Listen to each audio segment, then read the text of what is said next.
স্বাগতম জানাইছোঁ সকলোকে। আজি আমি আলোচনা কৰিম ক্লাছ 11 হওক, ক্লাছ 9 হওক, ক্লাছ 10 হওক, যিকোনো ক্লাছৰ যদি সংহতিৰ বিষয়ে তোমালোকে পঢ়িব পাই আছা তেতিয়াহ'লে এই গোটেই ভিডিঅ'টো তোমালোকৰ বাবে ইউজফুল হ'ব। তো চোৱা, এতিয়া আমি ছেট থিয়ৰী কি কৰিম বা সংহতিৰ আমি কি কৰিম ডেফিনেশ্যনছ উইথ এক্সাম্পল আমি আলোচনা কৰি যাম। তো পোনপ্ৰথমে আমি চাবলৈ গ'লে সংহতি বা ছেট কাক কোৱা হয়? যে ছেট হৈছে সুসংখ্যাবদ্ধ বস্তুৰ সংগ্ৰহ বা থোপকে সাধাৰণতে সংহতি বুলি কোৱা হয়। এতিয়া কথাটো হ'ল ইয়াতে এটা আমি ৱাৰ্ড ইউজ কৰিছোঁ সুসংখ্যাবদ্ধ। এই সুসংখ্যাবদ্ধ মানে কি এইটো বস্তু আমি চাই ল'ম। যে সুসংখ্যাবদ্ধ মানে হৈছে যে ক'বলৈ গ'লে স্পষ্ট। ছাপ'জ যদি তোমাক কোৱা হয় যে ভাৰতৰ প্ৰধানমন্ত্ৰীৰ সংহতি বা প্ৰধানমন্ত্ৰীৰ সমষ্টি, তো ভাৰতৰ প্ৰধানমন্ত্ৰী কিমানজন আছে এই গোটেইখিনিক আমি এটা লিষ্ট কৰিব পাৰিম, হয়নে নাই? একদম পণ্ডিত জৱাহৰলাল নেহৰুৰ পৰা আৰম্ভ কৰি নৰেন্দ্ৰ মোদীলৈকে আমি এটা লিষ্ট কৰিব পাৰিম। তাৰমানে এইখিনি বস্তু স্পষ্ট। তো মোক যদি সোধে মই যিকেইটা নাম ক'ম, তোমাক সুধিলে তুমি সেইকেইটা নাম ক'বা। এতিয়া যদি সোধা হয় যে ভাৰতৰ 5জন আটাইতকৈ ভাল প্ৰধানমন্ত্ৰী, এতিয়া চব ভাল প্ৰধানমন্ত্ৰী বুলি ক'লে আমি স্পষ্টকৈ ক'ব নোৱাৰোঁ। এতিয়া বেলেগৰ বাবে বেলেগ বেলেগ ধৰণৰ বেলেগ বেলেগ ভাল লাগে, হয়নে নাই? কোনোবাই নৰেন্দ্ৰ মোদীক ভাল পায়, কোনোবাই নৰেন্দ্ৰ মোদীক বেয়া পায়, কোনোবাই হয়তো জৱাহৰলাল নেহৰুক ভাল পাইছিল, কোনোবাই হয়তো জৱাহৰলাল নেহৰুক বেয়াও পাইছিল, কোনোবাই ইন্দিৰা গান্ধীক ভাল পাইছিল, কোনোবাই হয়তো ইন্দিৰা গান্ধীক বেয়া পাইছিল, কোনোবাই হয়তো আমাৰ ডক্টৰ মনমোহন সিঙক ভাল পাইছিল, কোনোবাই হয়তো ডক্টৰ মনমোহন সিঙক বেয়া পাইছিল। গতিকে এইটো বস্তু স্পষ্ট নহয়। যেতিয়া আমাৰ কোনো এটা বস্তু স্পষ্ট থাকিব তাক সাধাৰণতে এটা সংহতি বুলি আমি ক'ব পাৰিম। কিন্তু উদাহৰণ হিচাপে চাবলৈ গ'লে আমাৰ প্ৰথমে কি দি আছে, এ মানে কি দি আছে 1 2 3 4, আৰু সংহতি এটা লিখোঁতে সদায় এনেকৈ লিখিম আৰু ইয়াতে ছেকেণ্ড ব্ৰেকেট আমি ব্যৱহাৰ কৰিব লাগিব, মনত ৰাখিব। ফাৰ্ষ্ট ব্ৰেকেট লিখিলেতো ভুল হৈ যাব বা থাৰ্ড ব্ৰেকেট আমি ইউজ কৰিব নোৱাৰিম। তো ইয়াতে এ মানে কি লিখিছে 1 2 3 4, এইটো এটা সংহতি। ইয়াতে বি, এতিয়া ধৰি লৈছে এইটো বি ছেট, অ'কে? এইটো বি ছেটত এ E I O' U, A E I O' U কি বস্তু? এ ই আই অ' ইউ হৈছে আমাৰ ইংৰাজীৰ স্বৰবৰ্ণৰ। তো চোৱা, ইংৰাজী স্বৰবৰ্ণ যদি মোক সোধা হয় মই এইকেইটা ক'ম, তোমাক সুধিলে তুমি এইকেইটা ক'বা। বিশ্বৰ যিকোনো ঠাইত যোৱা যাকে সুধিবা তুমি এইকেইটাহে ক'ব, অ'কে? গতিকে আমি এইটো কি ক'ম? এই দুটা এটা সংহতি হয়। নেক্সট আছে সংহতিৰ উপাদান। উপাদান কি? এই এ ই আই অ' ইউ বা 1 2 3 4 এইবোৰ হৈছে সংহতিটোৰ উপাদান। আমি যদি চাওঁ উপাদানক আমি কি লিখিম, বা উপাদানক ইংৰাজীত কোৱা হয় এলিমেণ্ট। যে সংহতি এটাৰ ভিতৰত থকা প্ৰতিটো বস্তু বা সংখ্যাকে উপাদান বুলি কোৱা হয়। এক্সাম্পল হিচাপে যদি আমি চাওঁ, ইয়াতে এ মানে কি আছে 2 4 6 8, ইয়াৰ পৰা 2 এটা এৰ উপাদান, 4 এটা উপাদান, 6 এটা উপাদান, 8 এটা উপাদান, আৰু ইয়াতে মাজত যিটো আমাক চিহ্ন ব্যৱহাৰ কৰা হৈছে সেইটো চিহ্নৰ নাম হৈছে বিলংছ, অ'কে? বিলংছ, এইটোৰ নাম হৈছে বিলংছ। এইটো বিলংছ চিহ্ন ব্যৱহাৰ কৰা হৈছে ইয়াতে, মানে 2টো এৰ ভিতৰত আছে। বিলংছ মানে কি? ভিতৰত থকা। 4টো এৰ ভিতৰত আছে, এইটো বুজোৱা হৈছে, অ'কে? তেতিয়া আছে গোটেইখিনি বস্তু ডেফিনেশ্যনছ মই লিখি লৈ আহিছোঁ। তোমালোকৰ যদি এইখিনি PDF লাগে তেতিয়াহ'লে তোমালোকে এইটো বস্তু পাই যাবা। জাষ্ট মোক এটা মেছেজ কৰিলে হ'ল হোৱাটছএপত, অ'কে? আৰু যিহেতু এইখিনি বস্তু যদি মই এটা এটাকৈ ডেফিনেশ্যন এতিয়া লিখিব যাওঁ সময় লাগিব, যাৰ কাৰণে মই লিখি কিনে তোমালোকক ডাইৰেক্ট বস্তুখিনি দেখাই দি আছোঁ। আৰু পৰৱৰ্তী ভিডিঅ'ৰ পৰা আমি কি কৰিম, এই চেপ্টাৰৰ বিষয়ে আমি আলোচনা কৰি যাম। চ' তোমালোকে ভিডিঅ'বোৰ চাই থাকিবা আৰু চেনেলটো ছাবস্ক্ৰাইব কৰি ল'বা, অ'কে? এতিয়া যোৱা নাম্বাৰ 3 কি লিখা আছে? Representation of set. ৰিপ্ৰেজেণ্টেশ্যন মানে কি? প্ৰেজেণ্টেশ্যন মানে কেনেকৈ দিম আমি ইয়াক উপস্থাপন কেনেকৈ কৰোঁ? যে সংহতিৰ উপস্থাপন। সংহতিৰ উপস্থাপন সাধাৰণতে 2 ধৰণে কৰা হয়। এটা হৈছে ৰষ্টাৰ মেথড বা টেবুলাৰ মেথড, যাক অসমীয়াত কোৱা হয় তালিকাকৰণ পদ্ধতি। নাম শুনি বুজি পাইছোঁ, তালিকাকৰণ মানে কি? তালিকা কৰিব লাগিব এটা এটাকৈ সংহতি।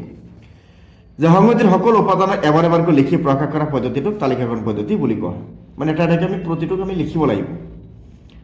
ইয়াৰ এক্সাম্পল হিচাপে দিয়া আছে ইয়াতে এ মানে 1 2 3 4 5 দিয়া আছে। এতিয়া বি নম্বৰত আৰু ছেকেণ্ডটো হৈছে কি? ছেট বিল্ডাৰ মেথড বা ৰুল মেথড বুলি কোৱা হয়। ইয়াক অসমীয়াত কোৱা হয় সংহতি গঠন পদ্ধতি বা বিধিকৰণ পদ্ধতি। ডেফিনেশ্যন হিচাপে আমি চালে সংহতিৰ উপাদানবোৰৰ সাধাৰণ গুণ উল্লেখ কৰি সংহতি প্ৰকাশ কৰা সংহতি গঠন বা বিধিকৰণ পদ্ধতি বুলি কোৱা হয়। মানে ইয়াৰ পৰা আমি কি কৰিম? এটা নিয়ম লিখিম, ইয়াৰ এটা নিয়ম লিখিম, সেই লিখি কিনে ইয়াক আমি সমাধান হিচাপে লিখি দিম, অ'কে? তো এতিয়া যদি আমি চাওঁ, ইয়াতে চোৱা, ইয়াতে পোনপ্ৰথমে আমি এ মানে কি দিয়া আছে? এ মানে হৈছে এক্স সাজ ডেট এক্স হৈছে 10তকৈ সৰু এটা প্ৰাকৃতিক সংখ্যা বা স্বাভাৱিক সংখ্যা। তো প্ৰাকৃতিক সংখ্যা বা স্বাভাৱিক সংখ্যা বুলি ক'ব পাৰি, অ'কে? এইটো কি আছে? আমাৰ স্বাভাৱিক সংখ্যা। এতিয়া নেক্সট আমি চাওঁ নাম্বাৰ 4ত কি আছে? MT set. এমটি মানে কি? খালী বা নাল ছেট, যাক অসমীয়াত কয় ৰিক্ত সংহতি বা খালী সংহতি। বুজিয়ে পাইছোঁ, মানে যিটো সংহতিৰ কোনো উপাদান নাথাকে তাক ৰিক্ত সংহতি বা খালী সংহতি বুলি কোৱা হয়। ইয়াৰ চিম্বলটো হৈছে এনেকুৱা, মানে এনেকুৱা এটা চিম্বল আছে ইয়াৰ ওকে এই চিম্বলটোৰ নাম হৈছে ফাই বা আমি অসমীয়াত লিখিলে এনেকৈ লিখোঁ ফাই এটাৰ নাম হৈছে ফাই ওকে এতিয়া চোৱা ইয়াতে কৈছে এই মানে x such that x less than 0 এক্সটো 0তকৈ সৰু এটা স্বাভাৱিক সংখ্যা 0তকৈ সৰু কোনো স্বাভাৱিক সংখ্যা আছে জানো নাই গতিকে এটা এটা ৰিক্ত সংহতি হৈ যাব নেক্সট কি আছে ফাইনাইট সেট ফাইনাইট মানে কি সসীম সংহতি মানে যিটো সংহতিৰ উপাদান আমি সীমিত মানে গণি শেষ কৰিব পাৰি তাক সসীম সংহতি বুলি কোৱা হয় যদি ইয়াতে এই মানে কি লিখা হৈছে 1 2 3 4 এতে মাত্ৰ 4টা মূল আছে ওকে বা উপাদান আছে নেক্সট আমি কি লিখিম অসীম সংহতি অসীম মানে কি যাৰ আমি মূলক গণি শেষ কৰিব নোৱাৰি এতিয়া চোৱা যি সংহতিৰ উপাদানক আমি অসীম হয় তাক অসীম সংহতি বুলি কোৱা হয় যেনে 1 2 3 4 5 6 dot dot up to infinity লৈকে লিখা হৈছে ওকে তো চোৱা ইয়াত আমি মূলক এটা গণি শেষ কৰিব নোৱাৰিম নেক্সট কি আছে ইকুৱেল সেট ইকুৱেল মানে কি সমান সমান সংহতি যে দুটা সংহতিৰ সকলো উপাদান যদি একে হয় তেতিয়াহ'লে তাক সমান সংহতি বুলি কোৱা হ'ব মানে ইয়াতে এ মানে কি আছে 1 2 3 আকৌ বি সেট মানে কি আছে বি সেটত ইয়াতে কিমান দি আছে চোৱাচোন বি সেটত কিমান দি আছে ইয়াতে বি সেটত আমাক ইয়াতে দিয়া আছে যে 3 2 1 3 2 1 তেতিয়াহ'লে a is equals to b a আৰু b দুটাৰ মূল সমান আছে নেক্সট আমি চাম ইকুইভেলেন্ট ইকুইভেলেন্ট মানে কি সমমান বা এটোক আমি সমতুল্য বুলি ক'ব পাৰি যে সমতুল্য কি সমতুল্য সংহতি যে যদি দুটা সংহতিৰ উপাদানৰ সংখ্যা সমান হয় তেন্তে সংহতি দুটা সমমান সংহতি বুলি কোৱা হয় এতিয়া উপাদান সমান তো চোৱা ইয়াৰ তিনিটা উপাদান আছে ইয়াৰ তিনিটা উপাদান আছে গতিকে দুটা সমতুল্য মানে সমান সমান আছে কিন্তু সমান বুলি ক'লে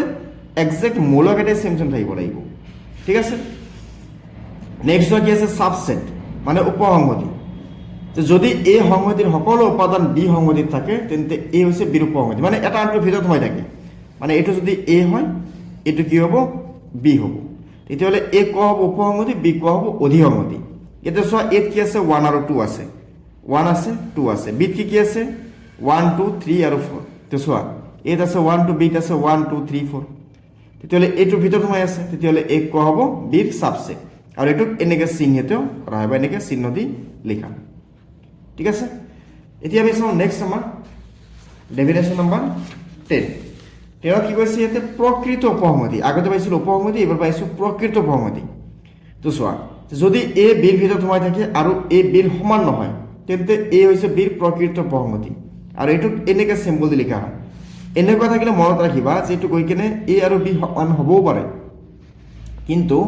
আমাক যদি এনেকুৱা দিয়া থাকে তেতিয়াহ'লে এ আৰু বি কেতিয়াও সমান নহয় ওকে তাৰ মানে এইটো কথা এনেকুৱা যদি সাপোজ এ মানে এনেকুৱা দিয়া আছে যে 1 and 2 দিয়া আছে আকৌ বি মানে দিয়া আছে এনেকৈ 2 and 1 তেতিয়াহ'লে তুমি ইয়াৰ পৰা ক'ব পাৰা A is the subset of B মানে এৰ প্ৰতিটো মূল বি সোমাই আছে বা B is the subset of A বা বিৰ প্ৰতিটো মূল এ সোমাই আছে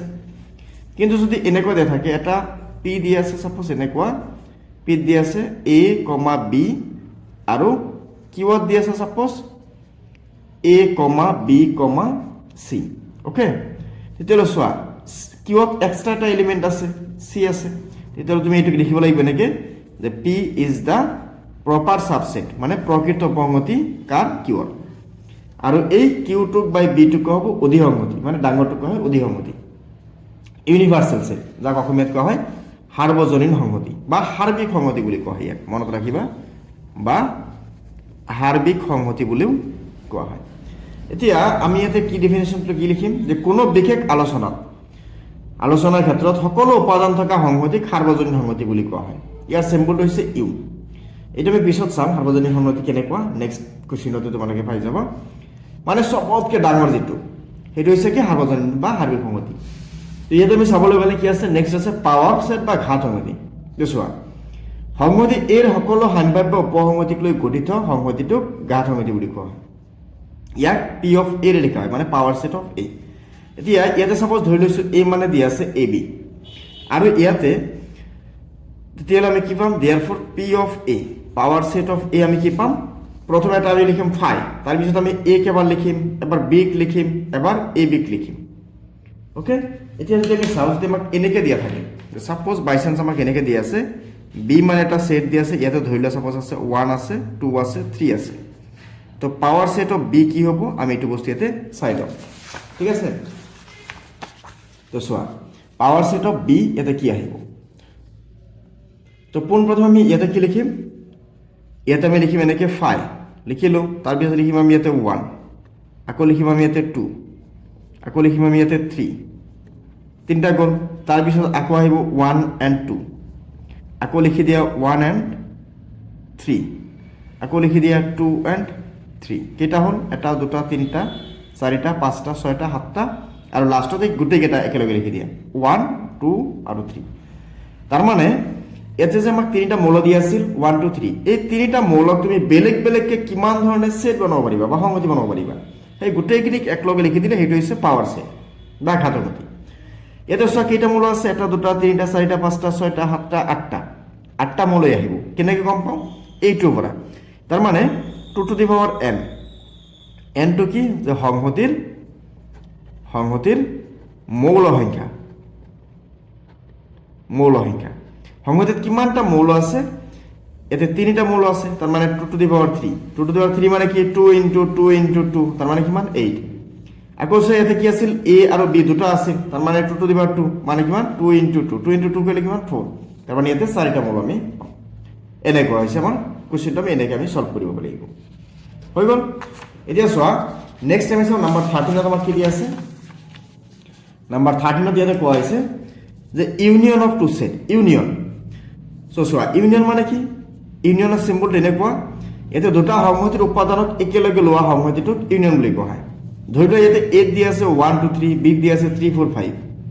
তেতিয়াহ'লে a ইউনিয়ন b মানে কি আহিব 1 2 3 4 5 মানে ইয়াতে 1 আছিল ইয়াতে 1 আছিল 1ক লিখা ইয়াতে 2 আছিল 2ক লিখা ইয়াতে 3 আছিল 3ক লিখা ইয়াতে 3 আছে যেটো 3 অলৰেডি লিখিছো এবাৰহে লিখিব লাগিব আমি ওকে ইয়াতে 4 আছে 4ক লিখি দিয়া হৈছে ইয়াতে 5 আছে 5ক লিখি দিয়া হৈছে তার মানে আমি যদি কও এটো a এটো যদি কোৱা হয় b a ইউনিয়ন b মানে হৈছে এই গোটেইখিনি a ইউনিয়ন b হৈছে a ইউনিয়ন b এই গোটেইখিনি হৈ গ'ল এতিয়া কি আছে ইন্টারসেকশন অফ সেট ইন্টারসেকশন মানে কি যে দুটা সংহতি থকা সাধাৰণ উপাদানবোৰৰ সংহতিক ছেদন বুলি কোৱা হয় বা সংহতিৰ ছেদন মানে দুটা মিল থকা কি আছে ইয়াতে চোৱা a আৰু b আছে ইয়াতে a টু মিল আছে 2 টু মিল আছে ইয়াতে 3 টু মিল আছে হয় না ইতিয়ালে a ইউনিয়ন b টু কি আহিব অনলি 2 and 3 আহিব তাৰ মানে এটো যদি আমি a বুলি কও এটো যদি আমি b বুলি কও ইয়াতে আমাৰ 2 and 3 টু a তো আছে b তো আছে ওকে এই কি হৈছে আমাৰ a union b a union b হৈছে সরি ইউনিয়ন হয় তো ইন্টারসেকশন হয় তো ইন্টারসেকশন হয়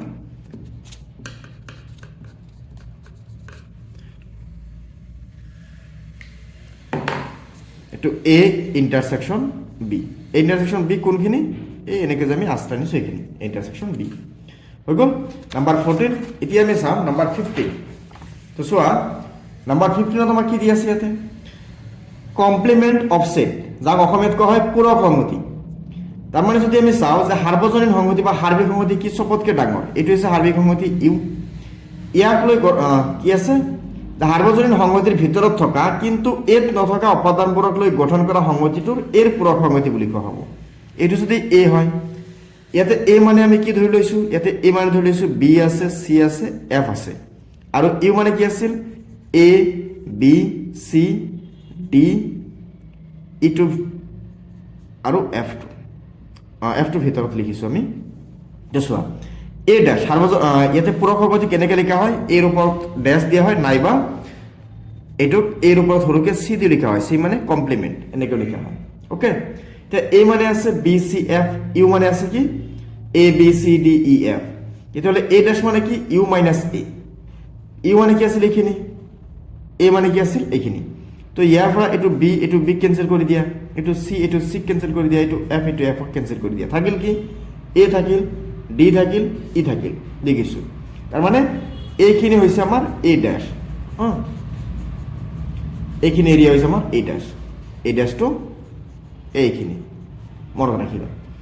নেক্সট আছে কি ডিফাৰেন্স অফ সেট ডিফাৰেন্স মানে এটা আনটোক মাইনাস কৰি দিয়া যে এত থকা কিন্তু বিত নথকা উপাদানবোৰক সংহতিৰ অন্তৰ বুলি কোৱা হয় যাক অসমীয়াত সংহতিৰ অন্তৰ বুলি কয় মানে ডিফারেন্স ইয়াতে a মানে আছে 1 2 3 4 b মানে আছে 3 4 তো a মাইনাস b মানে কি ইয়াতে 1 2 3 4 3 4 মাইনাস করা এটো 3 4 ক্যান্সেল করি থাকিল কি মান 1 আৰু 2 তাৰ মানে এটো যদি আমি কও a এটো যদি কও আমি b তেতিয়াহলে ইয়াতে a মানে কি মান আছে ইয়াতে 1 আছে 2 আছে ইয়াতে 3 আছে এন্ড 4 আছে এই 3 4 টো অনলি বিত আছে তো a মাইনাছ b হৈছে এইখিনি a মাইনাছ b এইখিনি ওকে এইখিনি হৈছে b মাইনাছ a মানে এইখিনি b আছে কিন্তু a নাই a নাই এইখিনি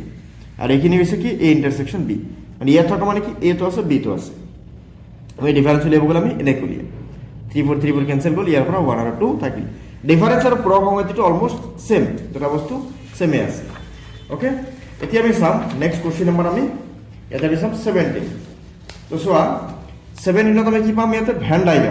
ডায়াগ্ৰামটো বহুত ইম্পৰ্টেন্ট হয় তোমালোকে মন কৰিবি ইয়াতে এটা ইউনিভাৰ্সাল সেট বা হাৰ্বিক সংহতি দিয়া আছে a এৰ পৰা n লৈকে ইয়াতে a মানে এখানে দিয়া আছে b মানে এখানে দিয়া আছে c মানে এখানে দিয়া আছে তো কোন প্রথমে তুমি ইয়াতে চোৱা ইয়াতে কোনটো কোনটো বস্তু মিল আছে এটা যদি আমি প্রথমে চাও এতে ই টু কি আছে ই টু সব কেটাতে আছে হয় না নাই ই টু সব কেটাতে আছে এটুকু যদি আমি ভাবো এ এটুকু যদি আমি ভাবো বি এটুকু যদি আমি ভাবো সি এটুকু যদি আমি ভাবো ইউ তেতিয়া হলে ইয়াৰ পৰা প্ৰথমে চোৱা এ কত আছে অনলি ইয়াতে আছে এ বি2 ইয়াতো আছে তার মানে বি2 ইয়াত আছে ওকে মানে এ আৰু বি দুটাতে আছে তাৰপিছত চোৱা সি কত আছে C2 ইয়াতে নাই C2 কেবল কি আছে বিট আছে তো C2 কেবল বিট আছে তাৰপিছত D2 ইয়াতে কত আছে D2 এই দুটা আছে D B তো আছে C তো আছে ইয়াতে D লিখি দিয়া D পিছত E2 সব কেটাত আছে তো E ইয়াতে লিখি দিছো F2 A তে আছে আৰু C তে আছে তাৰ মানে F2 A আৰু C থকা মানে ইয়াতে আছে F2 A তো আছে C তো আছে F গ'ল এবাৰ পিছত G to সসন কত আছে G2 অনলি C তে আছে FG অনলি C তে আছে FG H2 কত আছে H2 অনলি A তে আছে তো H2 ইয়াতে লিখি দিও H I2 অনলি কত আছে C তে আছে তো ইয়াতে I লিখি দিলো আর পিছত J2 অনলি B তে আছে তো ইয়াতে লিখি দিয়া J K2 অনলি C তে আছে है ना K2 অনলি C তে আছে K তাৰ পিছত L2 কত আছে L2 অনলি 8 আছে চোৱাচোন এটা আমি যদি চাও 8 কেইটা মূল আছিল এটা দুটা তিনিটা চাৰিটা পাঁচটা ছয়টা সো ইয়াতে কেইটা আছে এটা দুটা তিনিটা চাৰিটা পাঁচটা ছয়টা বিট কেইটা আছিল পাঁচটা এটা দুটা তিনিটা চাৰিটা পাঁচটা সিট কেইটা আছিল এটা দুটা তিনিটা চাৰিটা পাঁচটা ছয়টা সাতটা তো ইয়াতে সৰি সিট কেইটা আছিল ছটা আছিল এটা এটা দুটা তিনিটা চাৰিটা পাঁচটা ছয়টা এতিয়া আমি চাম এই ইওৰ গোটেইখিনি ইয়াতে আছে যদি নাই তেতিয়াহ'লে বাহিৰত যদি দুই এটা থাকে তেতিয়াহ'লে আমি সেইখিনি বাহিৰত লিখি দিম যিকেইটা এ বি বা সিট নাথাকিব তেতিয়াহ'লে আমি যদি চাওঁ এ আছে ইয়াতে বি আছে সি আছে ডি আছে ই আছে এফ আছে জি আছে এইচ আছে আই আছে জে আছে কে আছে এল আছে এম নাই তো এমটো বাহিৰত লিখি দিয়া এন নাই এনটোকে বাহিৰত লিখি দিয়া সো এইখিনি হৈ গ'ল ভেন ডায়াগ্ৰাম আমি এইটো ভিডিঅ'ত আমি কি কৰিলোঁ বিশেষকৈ সংগতিৰ বিষয়ে আমি গোটেই বস্তুখিনি আমি আলোচনা কৰিলোঁ তো তোমালোকে ক্লাছ 9ৰ এডভান্স মেথছ হওক 10ৰ এডভান্স মেথছ হওক 11ৰ হওক বা 12ৰ মেথছ হওক তোমালোকে এইকেইটা ক্লাছৰ বাবে এইটো ভিডিঅ' পোনপ্ৰথমে যদি চাই লোৱা তেতিয়াহ'লে সংগতিখিনি বুজোতে অকণমান সুবিধা হ'ব ওকে সো আমি পৰৱৰ্তী ভিডিঅ'ৰ পৰা আমি গোটেইখিনি এক্সাৰচাইজৰ বিষয়ে আমি আলোচনা কৰি যাম তো ভিডিঅ'খিনি নিশ্চয় চাই থাকিবা তাৰ বাবে চেনেলটো ছাবস্ক্ৰাইব কৰি ল'বা ওকে আমি আকৌ লগ পাম ধন্যবাদ